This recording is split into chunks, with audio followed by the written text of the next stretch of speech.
What is up, everyone, and welcome back to a brand new episode of the 3&D here on the Empty the Bench Podcast Network. Make sure you hit subscribe below and follow our socials at the 3&D ETB and at ETB Network.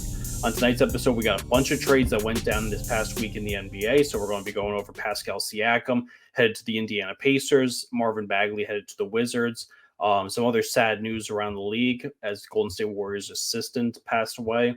But on top of that, we also had Udonis Haslem's jersey retirement, a couple Knicks returning back to the Garden, former Knicks, and then later on we'll be going over my all-star predictions and top college games of the week. So we got a jam-packed slate for you guys. Hope everybody's doing well. And this past week was jam-packed in the college basketball world, in the NBA world. There's a lot of stuff going on throughout it. But to lead things off on the top of the episode, we're going to go over the Pascal Siakam trade. So Pascal Siakam trade to the Indiana Pacers. This was probably the biggest in-season trade that's happened so far this year. Siakam obviously was part of the Toronto Raptors. The Raptors are headed into a direction of rebuilding, so they were looking to shop him. Indiana Pacers ended up bringing him in. So the Pacers ended up bringing in Pascal Siakam, and the Raptors ended up getting Bruce Brown, who the Pacers just signed this offseason. 3 first-round picks, including 2 that are in 2024. Kira Lewis Jr., who was dealt from the Pelicans to the Pacers and then dealt to the Raptors, and Jordan Nwora. So the Raptors ended up getting a really decent haul. They've traded now 2 of their best players, Pascal Siakam and OG Anunoby, and they got a pretty good haul for all of those guys. So now the Raptors own 3 first-round picks headed into 2024. Into this year's draft, they hold their own first-round pick, which most likely will be a top 10 pick with the way that things are headed so far. They also own the Indiana Pacers pick, which will probably be later in the first round, and they also own, due to a couple of trades that they did in the past, they own the worst pick between the Jazz, Rockets, Clippers, and Thunder. So whoever finishes with a better record, they're going to get their draft pick. So that's going to be the very end of the first round, most likely. So Siakam joins a pretty stacked team with the Pacers. The Pacers have done great so far this season. Tyrese Halliburton has implemented himself as one of the stars of the league. He's been absolutely fantastic throughout the season. And he joins a front court with Miles Turner.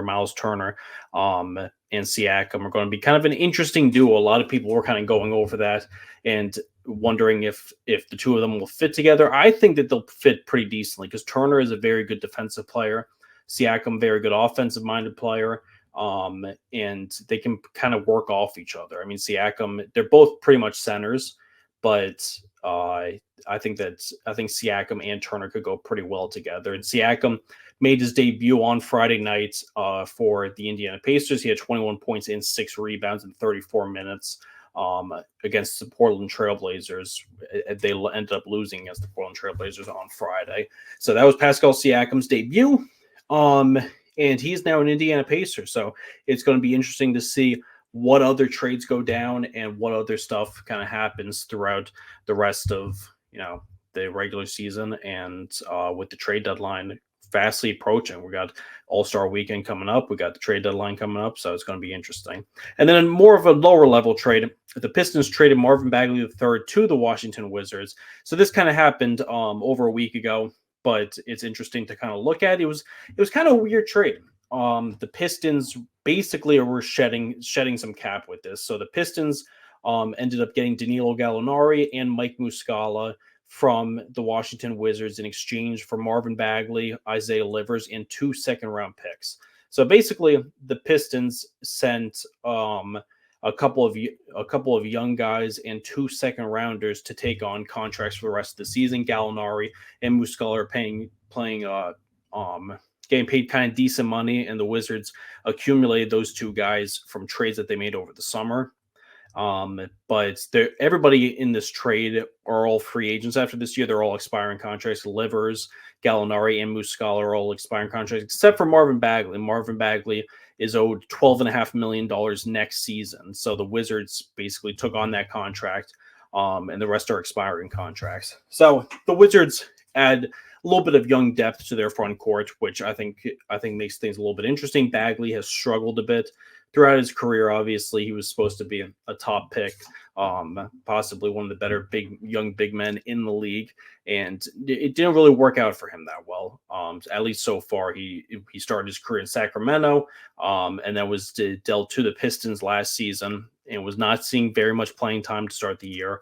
He's actually started playing well for the Wizards to start his tenure with them. So it'll be interesting to see what exactly happens there. And the Wizards right now are so bad. They're same with the Pistons, but both teams are kind of just trying to play the young guys and looking towards the future, trying to get as high of a draft pick as they possibly can.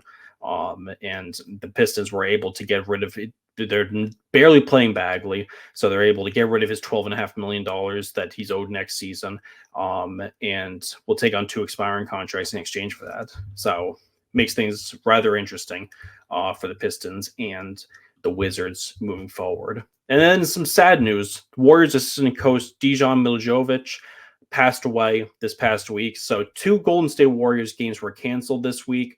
The assistant coach has suffered a bad heart attack after a game against the Utah Jazz, and was a sudden heart attack, rushed to the hospital, and eventually passed away, only 46 years old. A very, very sad situation. He was part of Steve Kerr's crew with the Golden State Warriors, one of his top assistants. He was very good friends with Raptors head coach Darko Rajakovic, and Rajakovic went on record to kind of express himself and say what exactly happened and his reaction to it. He said that his players were there for him, and it was a very, very sad occasion for the NBA world overall. And so we wish the Warriors, all of our best wishes, and they'll end up playing again, but 2 of their games were canceled this week due to the severity of it and kind of how sudden it was too.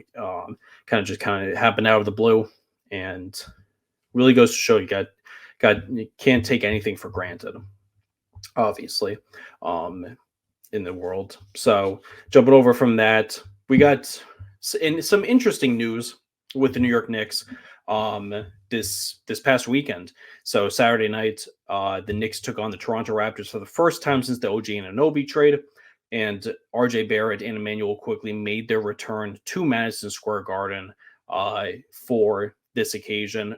Both of them were dealt to the Raptors in the OG Anunoby trade. Both were huge fan favorites. RJ Barrett was the 3rd overall pick by the Knicks in 2019. Immanuel Quickley was a late first-round pick in 2020. They've been with the team for several years. It was very emotional for them to return, they said.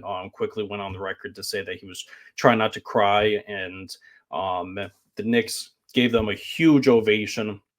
They televised the Raptors introduction when they introduced the Raptors starting lineup, and both Barrett and Immanuel Quickley got huge ovations. They also got their own video played during the introduction. So it was a really, really sweet moment at the Garden for a couple of former Knicks, RJ and Immanuel Quickley. I thought it was fantastic. I thought it was such a cool moment. And I'm glad that the Knicks fans were truly able to have a good time with it and welcome them back with open arms, because those are 2 guys that were fan favorites, 2 guys that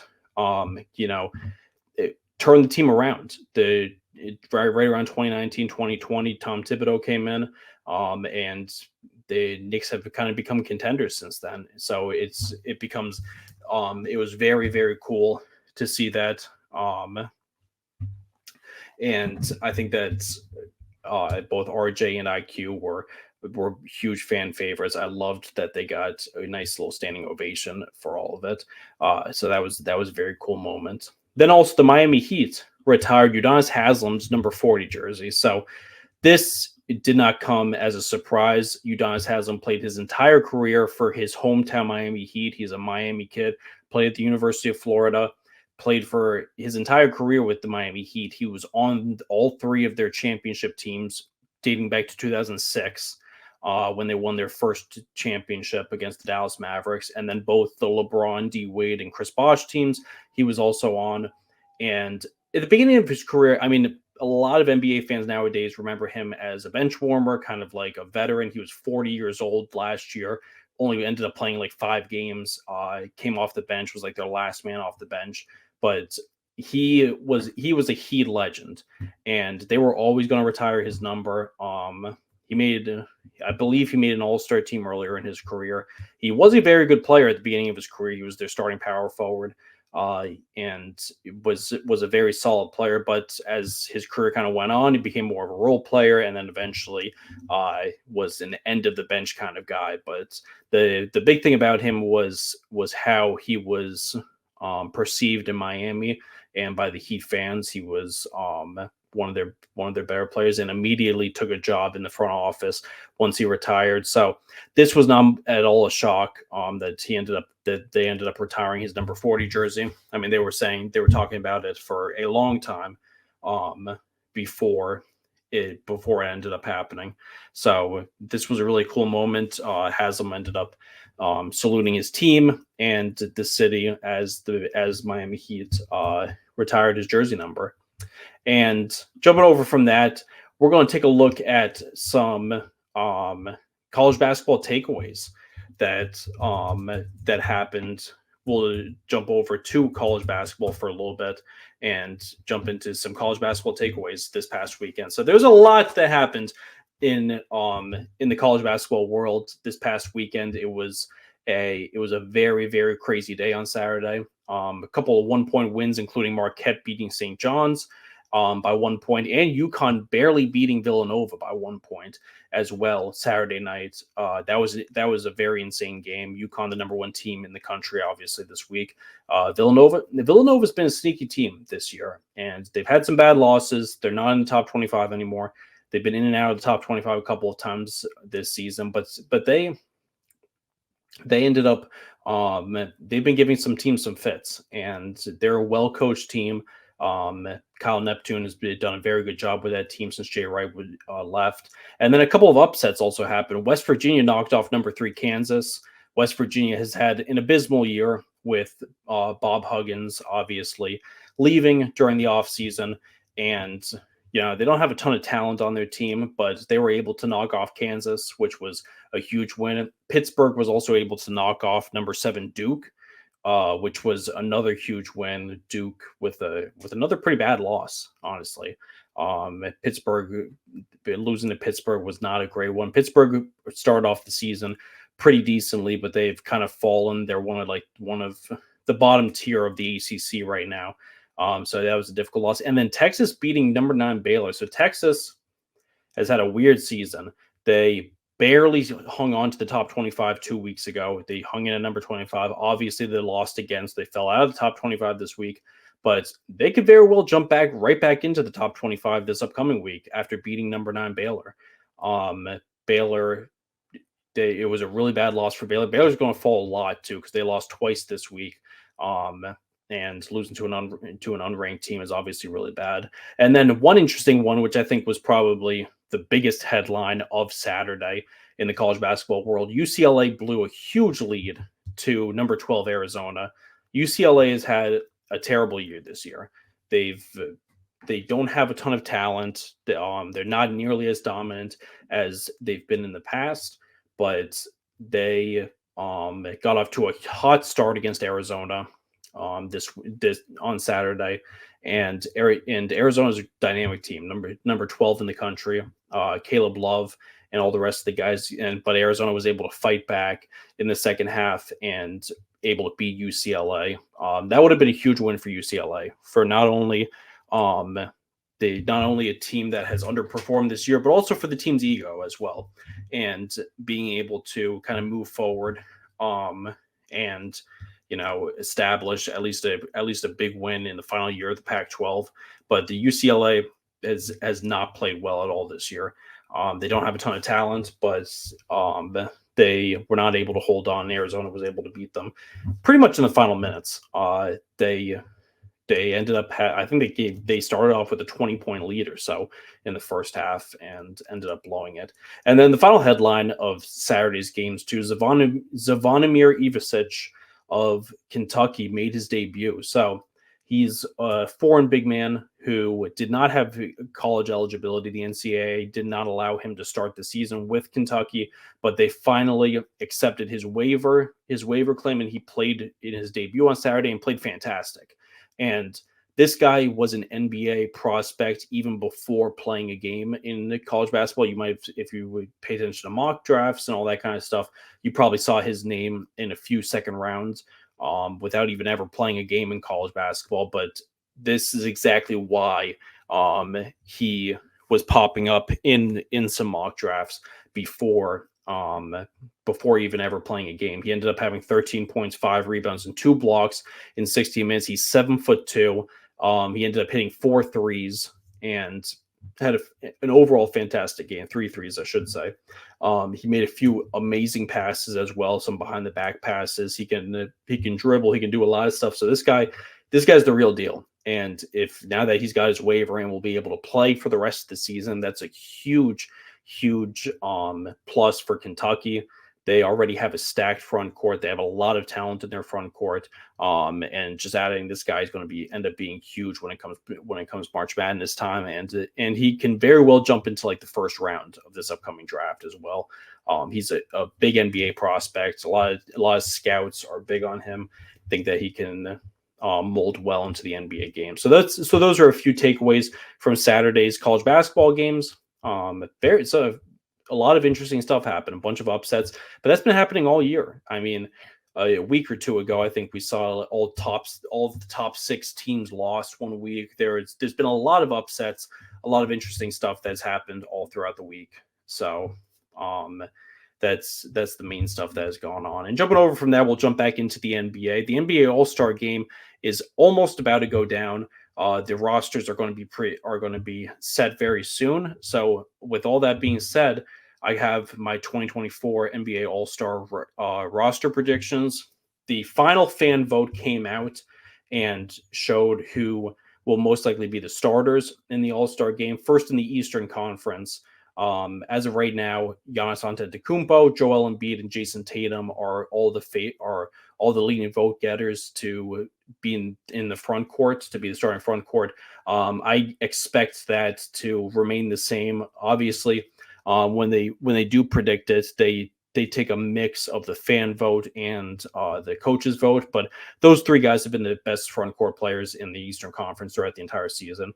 Giannis will be his 8th All-Star appearance, Embiid 7th, and Jason Tatum's 5th.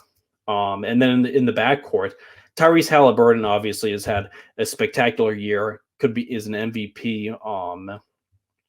Is definitely in the MVP race with how well the Indiana Pacers have played this season. He's the leading vote getter in the backcourt, and Damian Lillard, who right now is in 3rd place, I think is going to end up getting the coaches vote to end up being a starter in the front court. Halliburton made his first All-Star appearance last season, so this will be his 2nd. Damian Lillard, this will be his 8th All-Star appearance. So my Eastern Conference starters in the All-Star game are Giannis Antetokounmpo, Joel Embiid, Jason Tatum, Tyrese Halliburton, and Damian Lillard. And then the Western Conference starters we'll go over.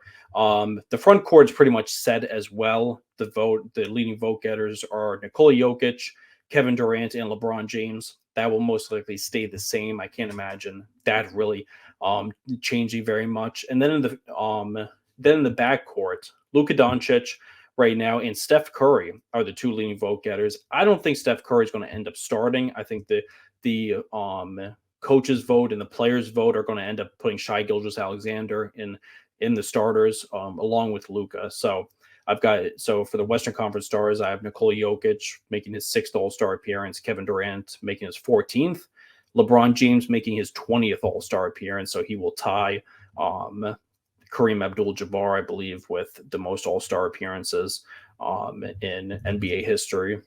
I'm pretty sure that Kareem has 20. And then Luka Doncic making his 5th straight All-Star appearance, and Shai Gilgeous-Alexander making his 2nd. Last year was Shai's first All-Star appearance. So I have him making his 2nd. This is what the top 5, what the starting 5 should be. These have been the 5 best players in the Western Conference this year. So this is what it would likely be. I wouldn't be shocked if Steph Curry ends up becoming a starter.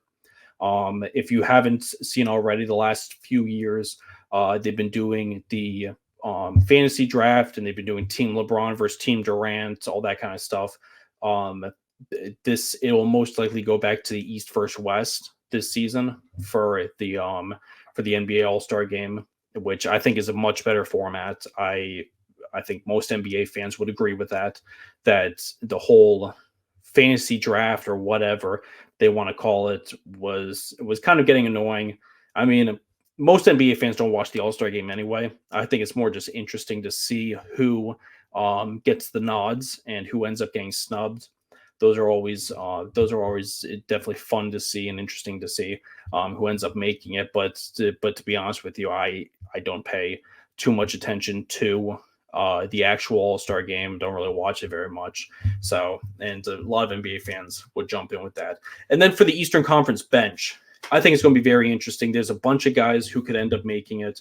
For the most part, I think that all of the guys I have down are the guys that most deserve it. Maybe there's 1 or 2 guys that get snubbed that deserve it as well. But I don't see. I think that my 7 guys that come off the bench are going to be really good. So first up is Jaylen Brown. He's had a spectacular season for the Boston Celtics. I've got him making his 3rd All-Star appearance. The Celtics have been great all season, and they've been the best team in the NBA all season, so they do deserve 2 All-Stars. A lot of people are lobbying for Derek White to make it as well. I don't think Derek White's going to make it. There's not enough roster spots for him to be able to make it. And then I also have Bam Adebayo on my bench, making his 3rd All-Star appearance. He's by far been the best player for the Miami Heat this season. I think he's going to be the only Heat player that makes it. Jimmy Butler probably will get snubbed, and Tyler Hero will probably get snubbed. They haven't had strong enough seasons, dealt with injuries as well. But Bam Adebayo has been fantastic, averaging 20 points and 9 rebounds this season. So I think that he deserves to make it. Then Donovan Mitchell as well on the bench for the Cleveland Cavaliers. This would be his 5th All-Star appearance. He's an easy one to make it, averaging 26, 27 points a game this year. He's obviously the star player for the Cavaliers. And then I got 3 first-timers coming off the bench for the Eastern Conference. First one is an obvious one, Jalen Brunson for the New York Knicks, making his 1st All-Star appearance. I think that that's a given. He got snubbed last year, and he's been spectacular this entire season. People have him in the MVP race as well. He's been absolutely insane. And the Knicks deserve at least 1 All-Star, whether it's him or Julius Randle. And you could argue that they deserve 2 because Julius Randle's had a great season as well. So Jalen Brunson I definitely have. Paolo Banchero I also have in his 2nd season, making the All-Star team. He's been great again this year. Won Rookie of the Year last year and has been the leader of this Orlando Magic team that has been very solid throughout the season.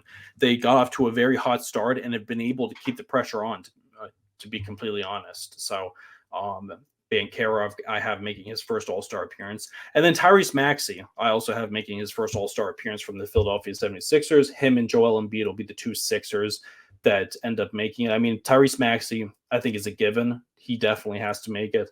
He could very well end up getting voted in as a starter, but I think he definitely has to make it, and it's not even close. He's been putting together a spectacular season, averaging more than 20 points a game. He's now the full-time point guard after James Harden left, so he's been averaging a ton of assists as well. I think he's just been fantastic. So he's a definite. And then my final bench spot goes to Trae Young of the Atlanta Hawks, making his 3rd All-Star appearance. This was a tough one because Trae Young has gotten snubbed a couple of times in his career, mainly because of how the Hawks have been underperforming. But I think that he's been putting up great numbers throughout this season, averaging pretty much like 23 and 10 assists as he's always been doing. It's tough not to include him in the Eastern Conference All-Star team, but I could also see him getting snubbed. He's definitely in the mix of guys who could potentially get snubbed from the team this season.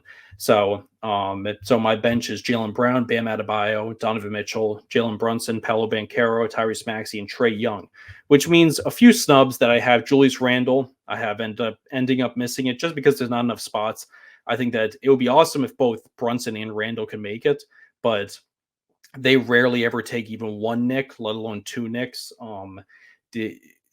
Brunson should have made it last year. Brunson and Randle should have both made it last year, and they didn't take Brunson. So, and this year I feel like they'll take Brunson. They're not going to take Randle. Derek White's another one. Cade Cunningham is another one. Cunningham's had a great third season in the NBA, but the Detroit Pistons have been abysmal. Pascal Siakam is another one that I'm going to have getting snubbed. He's had a good season for the Raptors, obviously on the Pacers now, and then Kyle Kuzma as well has had a good season for the Wizards, but the Wizards have been so terrible this year, so it's going to be tough to take him. And then the Western Conference, my bench is, first off, it'll be Steph Curry. Curry is obviously going to make it one way or another, whether it's as a starter or coming off the bench. This would be his 10th All-Star appearance. Kawhi Leonard, I've got making it too. So Kawhi's missed the All-Star team the last few seasons because of the amount of injuries he's dealt with in the beginning of the season, but he has stayed relatively healthy this year. I think he's played around 35 games, he's missed only a handful of games this season. So Kawhi he's put together another really good year. And the Clippers have been dynamic this entire season. They're one of the dark horses of the Western Conference to win the Western Conference. So I'm taking Kawhi Leonard making his 6th All-Star appearance. Also taking Anthony Davis. Anthony Davis has stayed healthy and has been dynamic this year, making his 9th All-Star appearance. And then I got 2 Minnesota Timberwolves. I got Anthony Edwards making his 2nd All-Star appearance and Karl Anthony Towns making his 4th appearance. They're the best team in the Western Conference. They deserve 2 All-Stars, and both Edwards and Towns have stayed healthy and both deserve nods in the All-Star game. And then I have Lauri Markkanen making his 2nd straight All-Star appearance. He's been arguably even better than last year for the Utah Jazz. He's the leader of that team. So I think it's going to be a given that he ends up making it.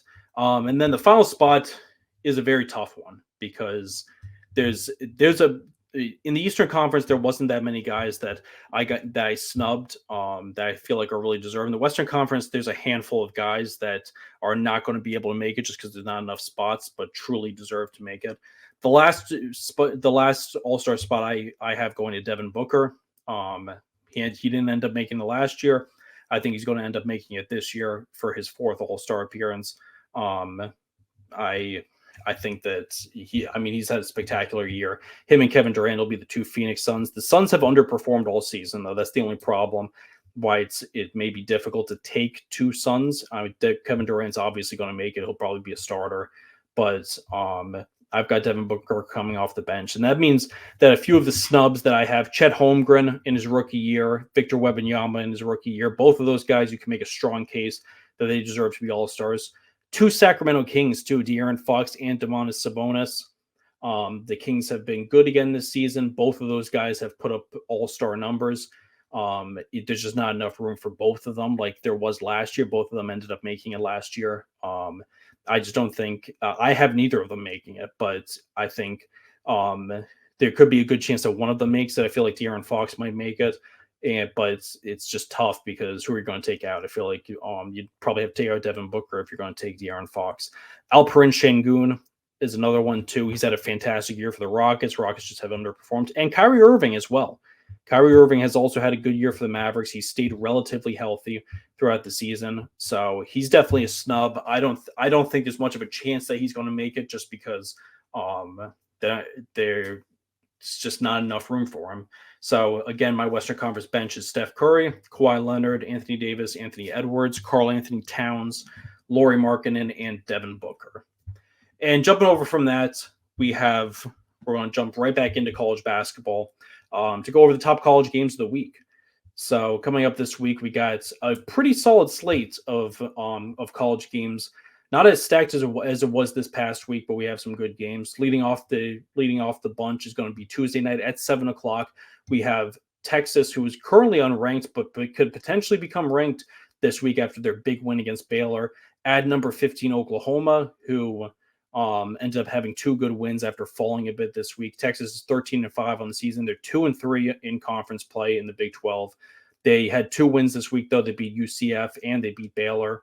They ended up actually losing to UCF, and then they beat Baylor this past week. So it's going to make it a little bit more difficult for them to jump back in the top 25 just because they lost to UCF, but beating Baylor is a big one. Max A. Smith has obviously had a great season, averaging 17.7 points.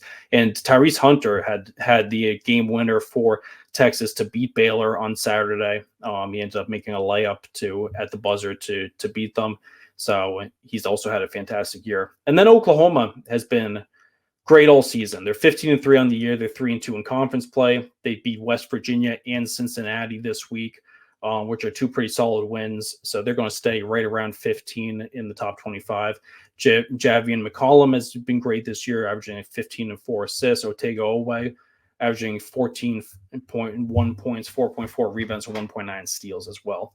And then also Tuesday night after Texas, Oklahoma, we have number 5 Houston at number 20 BYU. So it's going to be another Big 12 showdown Tuesday night at 9 o'clock on ESPN+. Houston has had an interesting week. They're 16-2 on the season, 3-2 now in conference play in their first season in the Big 12. They beat Texas Tech and UCF this week. So they ended up putting together 2 wins after losing 2 straight games and falling all the way down to number 5 after being, I think, number 2 in the country the week before. So they fell a couple of spots. LJ Cryer has been their leading scorer at 15.2 points, and Emmanuel Sharp as well, 12.5 points. And then BYU has struggled a bit. So it's their first season in the Big 12 as well. They're 14-4 on the season, 2-3 in conference play. They fell all the way to 20 this week. They might fall out of the top 25. They beat Iowa State, but they lost to Texas Tech on Saturday, and they've lost 3 of their last 5 games. So they've had a little bit of a tough time in Big 12 play, getting adjusted to the new conference. Obviously, they were in the WCC with Gonzaga for a long time. They jumped over the Big 12 this season. So they're kind of adjusting to the Big 12 conference play, and they started off the season very, very good. Jackson Robinson still their leading scorer at 13.9 points. So I like this game a lot. These are two of the newest teams in the Big 12, and 2 teams that are going to be interesting to see how they fare against each other. And then on Wednesday at 7:30, we have number 13 Auburn at Alabama. Anytime Auburn and Alabama playing against each other, it's a notable game. Alabama has not been great this season, but they've gotten off to a good start in SEC play. This game is Wednesday night at 7:30 on ESPN. Auburn, 16-2 on the season. Now they're 5-0 in SEC play. They beat Vanderbilt and Ole Miss this week. Ole Miss is a ranked team as well, so Auburn probably will jump up from number 13 to maybe 1 or 2 spots after those 2 wins. They're now on an 11-game winning streak. Last week's episode, we went over how dominant they've been throughout the season, and they just further proved it this past week. Janai Broom averaging 15.3 points, 8.4 rebounds. Jalen Williams averaging 12.5 points and 5.1 rebounds. And then Alabama, on the other hand, is 12-6 on the season, but they're 4-1 in SEC play. They've been very good so far in SEC play. They got off to a bad start in their non-conference games, but they beat Missouri, but they lost to Tennessee on Saturday. Tennessee has been top 10 team in the country, though, so it's not that terrible of a loss, but they're probably going to remain unranked. Mark Sears has had a great season for them in what seems to be his 10th year in college basketball. He's been around forever, averaging 19.8 points. Aaron Estrada, the transfer from Hofstra, averaging 13.3 points. And Greg Nelson, the transfer from South Dakota State, averaging 12.1 points. So Auburn versus Alabama is going to be an interesting one. Then also on Wednesday at 9 o'clock, we have Kansas State at number 24 Iowa State. So another Big 12 showdown Wednesday at 9 p.m. on ESPN2. Kansas State has also been kind of interesting this year. They've been doing great, though, so far in Big 12 play. They're 14-4 in the season, 4-1 in conference play. They beat Baylor and Oklahoma State this week, 2 huge wins. Cam Carr has been their leading scorer at 16.6 points. Arthur Kaluma, the transfer from Creighton, has also been great, averaging 15.2 and 7.9 rebounds. Iowa State, though, joined the top 25 this week for the first time this season at number 24. But they did end up having 1 loss and 1 win this week, so it'll be interesting to see if they remain ranked headed into next week. They're also 14-4 on the season, but they're 3-2 in Big 12 play. They lost to BYU on Tuesday and then beat TCU this past weekend. Tamim Lipsey has been their leading scorer, averaging 14.5 points and 5.5 rebounds. He got hurt on Saturday, though, so it'll be interesting to see if he ends up playing in this game against Kansas State. But two teams that might be unranked heading into the new week. Iowa State probably will be unranked after losing a game and only being at number 24. And then another Mountain West showdown that's between two unranked teams that have had great seasons, though. The Mountain West has been a dynamic conference all season long. We have Colorado State at Nevada Wednesday night at 10:30 p.m. on FS1. So if you're up late on the East Coast, want to know something to watch Wednesday night at 10:30, it's going to be a good game. So Colorado State this season was in the top 25 for a while. They just fell out this week after a couple of bad losses. They're 15-3 on the season, 3-2 in conference play. But they put together 2 wins this past week. They beat Air Force and they beat UNLV. Isaiah Stevens has been their star player, averaging 17.2 points and 7.2 assists. And then Nevada got off to another great start this season, but they've struggled their last 3 games. They're 15-4 on the year, and they're 2-3 in conference play. They lost 3 straight, so they start off 2-0 in conference play, and they also start off 15-1 on the season. But they put together 3 straight losses. They lost to San Diego State and Wyoming this week. So they're going to look to avenge these bad losses and try to put together a really good win against Colorado State. They're at home. Jared Lucas has been their leading scorer, averaging 17.1 points, and Keenan Blackshear averaging 15.9 points, 5.2 rebounds, 4.9 assists. And then the Saturday slate is going to be pretty decent this upcoming weekend. A notable one to mention that we already went over both teams. Kansas State at number 5 Houston will be Saturday at noon on ESPN. And then Saturday at 1 o'clock on ESPN on FS1, we have Seton Hall at number 17 Marquette. So a Big East showdown that'll be interesting to watch. Seton Hall has been really good this season. They're 13-6 on the year and 6-2 in Big East play. They beat St. John's, but lost to Creighton on Saturday this past week. They'll also be playing Providence Wednesday, so they have a game before this, which could be a tough game. But their loss to Creighton, they barely missed being in the top 25 this past week. And their loss to Creighton probably will not put them in this upcoming week. But Kadari Richmond has arguably been the favorite to win Big East Player of the Year, averaging 16.4 points, 6.9 rebounds, and 2.2 steals. And Dre Davis has been a great big man, averaging 13.6 and 5.3. And then Marquette, on the other hand, ranked number 17th in the country this week. They're 13-5 on the year, 4-3 in conference play. They put together two back-to-back wins now. They beat Villanova and St. John's this week, and they're planning on playing DePaul during the week, I believe on Wednesday. They got a really good big 3 with Cam Jones, averaging 15.1 points, Tyler Kolek averaging 14 points and 7 assists, and Oso Ighodaro averaging 14 points and 7 rebounds. So Seton Hall and Marquette is definitely going to be an interesting game. And then another Big 12 showdown. We have number 3 Kansas at number 24 Iowa State, which is Saturday at 1:30 p.m. on CBS. Iowa State has 2 big matchups this week now, so we won't go over them since we already went over them. But Kansas, on the other hand, is currently ranked 3rd in the country. They are definitely going to fall several spots after their loss to West Virginia on Saturday. They're 15-3 on the season, 3-2 in conference play. They beat Oklahoma State earlier in the week, but they lost to West Virginia on Saturday. And they'll be playing Cincinnati on Monday, too, before this game. So that'll be an interesting one. Kevin McCullough has still been having a great season, averaging 20 points a game, leading their way. And then Hunter Dickinson has been in the National Player of the Year conversation, averaging 19.3 points and 11.3 rebounds. And then another Saturday game is number 25 Texas Tech at number 15 Oklahoma. Once again, another Big 12 showdown. The vast majority of these games are all Big 12 games. They've been the best conference in college basketball this season by far. Texas Tech is ranked 25th in the country this week. They're 15-3 and 4-1 in conference play so far on the season. They lost to Houston earlier in the week, but they beat BYU on Saturday. And they've been fantastic so far this year. Pop Isaacs, their transfer, averaging 16.9 points, 3.3 assists. And Joe Toussaint averaging 13.3 points and 3.9 assists.